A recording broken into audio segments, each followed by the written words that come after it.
Hello, I'm Dr.Alia Reddy, a fertility consultant and in reproductive medicine. I'm working for Cloudnine, Hitech City, Hyderabad.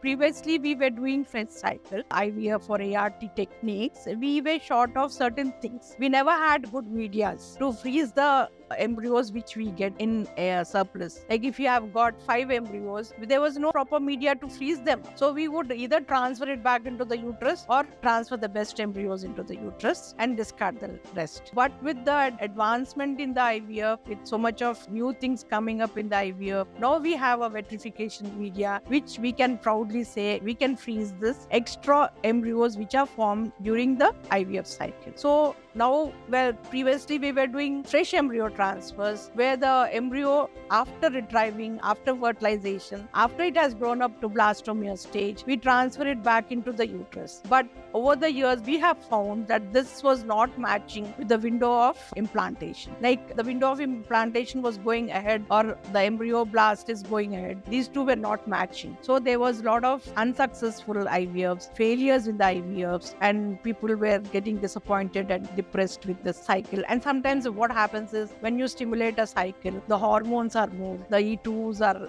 high. So that also doesn't match for the implantation. That is a defective. It acts as a negative thing for implantation of the embryo. So we have stopped doing fresh embryo transfers. Still we do it for people who have 1 or 2 eggs or who have very few eggs, where we know that her hormones are not that high enough. So we still doing it, but not for everyone. Now what we have accepted and we are doing is we are going more towards natural menstrual cycle. We are depending on it. So we are doing frozen embryo transfers where we freeze whatever embryos, good embryos, we grade them up and then we freeze them up in a batch of 2 in each cryotop and we prepare her uterus. We see if her uterus is good, her lining is good and lining is ready to receive the embryo. We prepare her. It can be done in a modified natural cycle or it can be done totally with the medically frozen cycle. So in natural cycle, we have to do blood test number of times to match when she's getting ovulated, when is the window of implantation, when is the peak in the LH, when is the peak in the P4 and all these hormones. So it's like troubling the patient. But for few younger ones, we try to do a natural cycle. But for a person who is more than 35, we always go for planned